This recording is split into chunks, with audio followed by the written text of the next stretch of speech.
Did you find anything wrong? Is my heart bad? No, your heart is in fine shape. But what about the pains in my chest and my fast pulse? You could have pains in your chest even though there's nothing organically wrong. But there must be something. I'm nervous and my heart beats so hard that I can't get to sleep for hours after I go to bed. And the more you think about it, the worse it gets. Is that right? Yeah, those pains in my chest in class sometimes and find myself counting my pulse. I've fallen down on my work at school and don't get along too well with my instructors. There must be some reason for it. This can't all be my imagination. Well, let's talk about it. Sit down.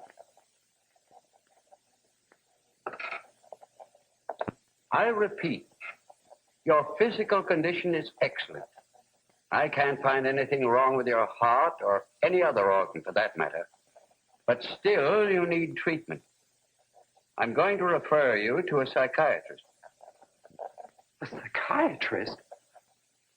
Gee, Doc, I'm not crazy. No, you're not. And you never will be. Take it easy. Don't let it upset you. A person does not have to be crazy to be helped by a psychiatrist. But what will everybody think? You know people talk. I'd think the same thing myself. Suppose I had found something wrong with your heart. I'd probably send you to a heart specialist for a complete examination and treatment. People wouldn't think the less of you for that. No, I suppose not. A psychiatrist is a specialist just like any of the others. It's simply that people haven't got used to thinking of him except in connection with insanity. But I still don't see what he has to do with me. I think you are emotionally upset. And in that sense, you are ill. Emotional upsets can produce all kinds of symptoms, can cause real pain and suffering. As a matter of fact, they're one of our most common ailments. That isn't much consolation. Well, you're definitely not an unusual case. Next to the cold, emotional upsets like yours are our most common illness. And now we're treating them as illnesses. I still don't think much of the idea of going to a psychiatrist. My heart's pounding away right now. That's natural. You're excited. Excitement and fear can cause reactions like that. Can happen to anyone. Take the athlete. Before an important game, he gets all sorts of peculiar feelings. There's a tight lump in the pit of his stomach. He can't seem to shake off that jumpy sensation. He suddenly finds he can't remember signals he's known for weeks. But as soon as he gets on the field, all that is over. He now is the well-trained athlete out there to win. This athlete simply experienced symptoms of pre-game excitement. Nobody worries about them because everybody knows their causes. Well, you wouldn't say there was anything wrong with that football player, would you? Nor with an actor, for that matter. You've heard about stage fright. That's true, but I'm no athlete or actor. Where do I fit in? We all have the same reactions in varying degrees. You too. Think back. Were you ever called down to see the dean? Remember, you were worried and apprehensive. You mopped your brow. The palms of your hands were sweaty. Your mouth felt like it was stuffed with cotton. You were constantly licking your lips. That was all just as normal as it could be. Well, I was scared. Right. Your brain had flashed a danger signal and your body reacted to it. That sort of thing, of course, bothered a lot of men during the war. In fact, it was so common, the Navy made a film explaining just these symptoms which you too are complaining about. Scare or excite a man, and automatically the body's signal system starts functioning. Nerves go into action and stir up a couple of glands. These glands come through a shot of adrenaline, and things really begin to happen. Nerve cells get hopped up.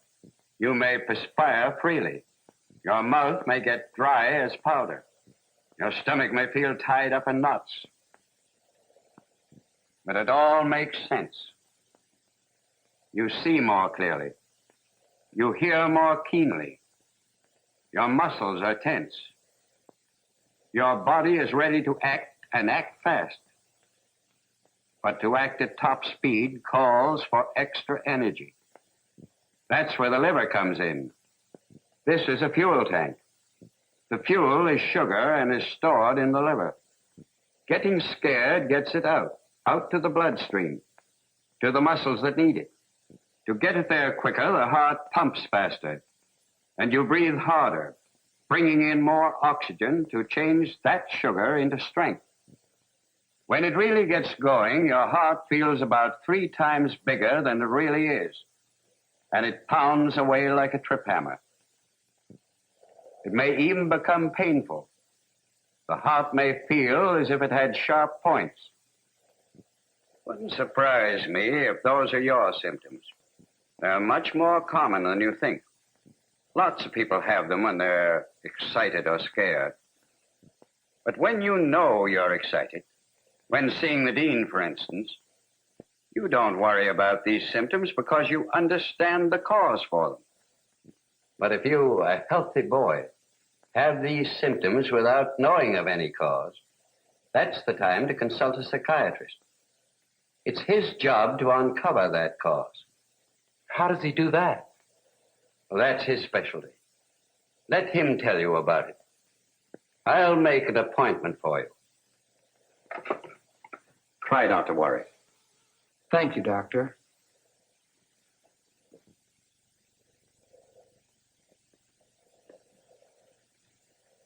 Well, from all the reports, you seem all right physically.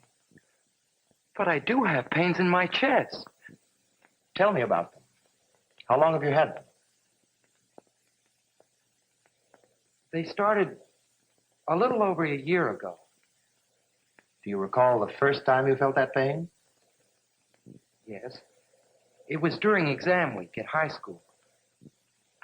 I was awfully at one exam. I got those pains and was afraid of a heart attack. I told my parents about these pains.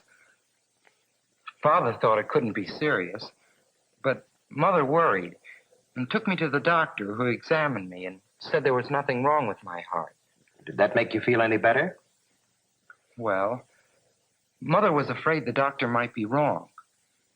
She kept on worrying. But did those pains persist? No. After the exam, they were gone. But I still worried about my heart. The immediate cause of that pain was your worry about the exam. You knew you were excited, and that can bring on many different kinds of reactions. That pain was probably such a reaction. But why do I have the pains now? I don't know yet. But there is a cause. We'll go deeper and find what's really bothering you. How can you find it? We'll just talk. You'll come here regularly and tell me about yourself. I'll ask questions, but mostly you'll just talk about your childhood, family, school, and so on. I wouldn't know where to begin or what to say. Just talk the way you told me about those chest pains. Tell me about your family. Well, we're an average family. Dad works pretty hard. I guess he and I weren't too close. How about your mother? I was much closer to her. Dad was sort of strict. He didn't have much patience, especially when I didn't do what I was supposed to do or when I didn't do too well at school. I remember once when I was about 10 years old. We had just gotten our report card, and I didn't do as well as I had hoped to do. Dad looked at the card and scolded me for not trying. He raised an awful fuss. Mother was sympathetic as usual. Dad threatened to make me stay in after school every day and cut out my play. I ran to my mother for protection, and this only made him angrier. He pulled me away from her and wanted to spank me. My sister was scared and cried. I hated my father when this happened, and I used to whisper threats under my breath. Mother finally took me up to my room and put me to bed. I guess I remember this because I didn't think my report card was that bad. But it did leave me with an uncomfortable feeling in my father's presence. And as a result, you learned to depend more and more on your mother for comfort. Your story about the so-called heart attack seems to bear that out. I believe that some of your present upset may be due to a certain insecurity you feel being away from home and the protection your mother offered. Think about that a little, and we'll get together again.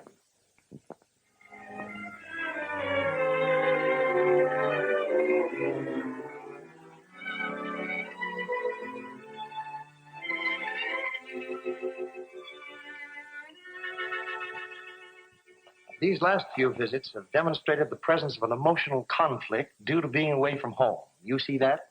Yes, you've brought that out. And as we bring these conscious conflicts out into the open, your symptoms will tend to disappear or become less exaggerated. I'm taking more interest in my classes. That's fine. As a youngster, was your schoolwork consistent? Not always. You see, I didn't get along with my teacher. I remember being kept after school once because the teacher wanted to discuss my work and general attitude. It was a pretty uncomfortable session. She wanted some explanation for the fact that my work had fallen off and why I seemed to resent her.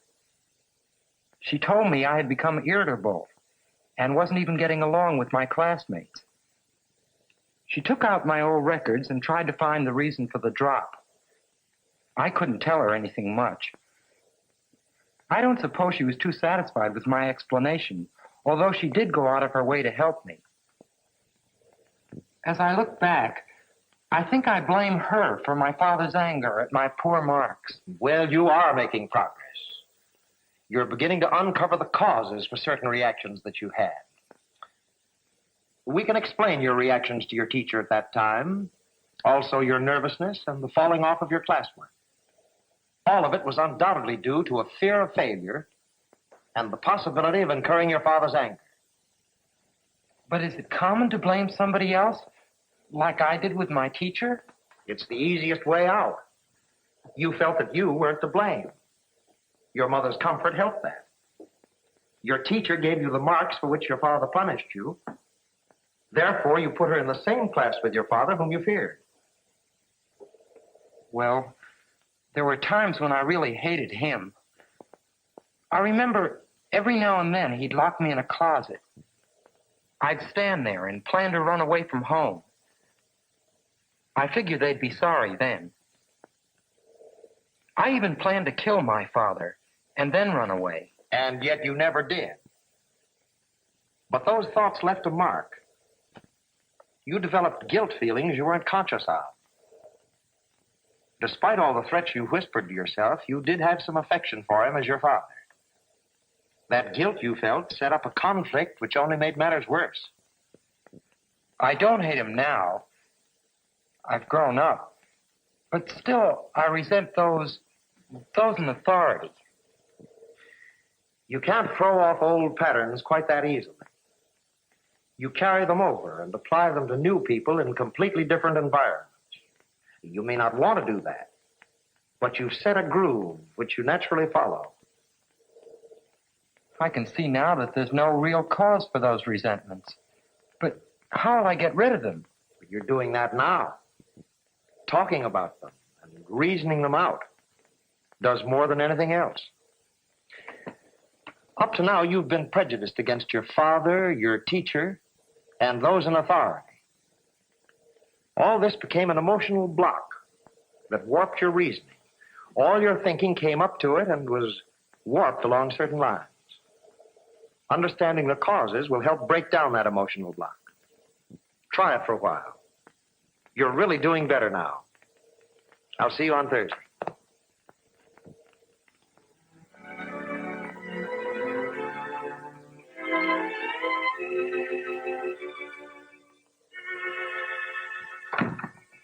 I thought I'd never get here on time. I was playing tennis. You made it, though. I'm glad to see you're taking an interest in outside activities. Well, your heart's not so bad after all. I didn't expect I'd ever be doing it 4 months ago when I started these treatments. You're coming along fine. How's your work? That's much better, too. I don't spend so much time thinking about myself. But, you know, I have been thinking about something. You've talked a lot about guilt feelings, resentments, lack of security, and being away from my mother and other things. Yes, they all apply in your case. But what I can't see is, was I worse than most cases? Does everybody have these troubles? It varies a lot. You're no exception. A single upset can lead to others, and usually does. Environment, parental training, and your tendency to magnify certain incidents in your own mind can produce some complex results. Here's a common one. You have a younger sister. Do you remember when she was born? I was 4 then, but I sure do. Were you jealous? I guess I was. I remember that there was a lot of excitement. My father and mother were busy with the baby and didn't pay any attention to me. When they first told me I had a baby sister, I was happy. But then Mother never spent any time with me. I must have been jealous and resentful. I even wished my sister would be sent back. I felt that I didn't count anymore.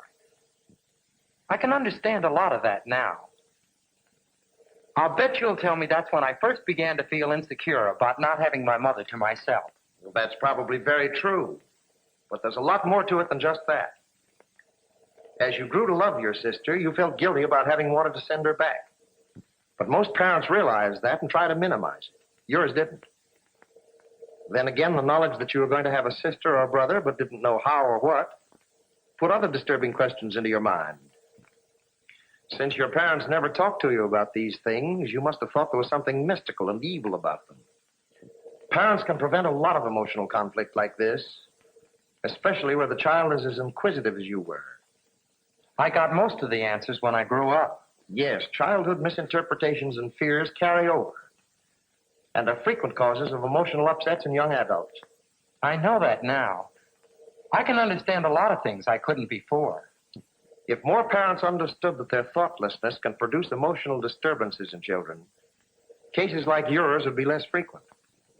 But you're really making progress. I feel that I am. Well, we'll get together a few more times to keep you on your toes. Can I go now? I have a date. A date or an appointment? A date. That's real progress.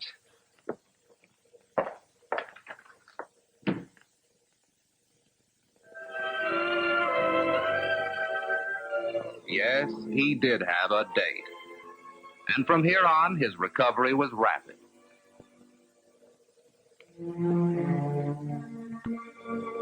His case was no more serious or complicated than many others commonly resulting from childhood misunderstandings or lack of proper guidance. They can be prevented and cured, clearing the way for that well-balanced state of emotional health so necessary for good progress in school and so important for success and happiness in later life.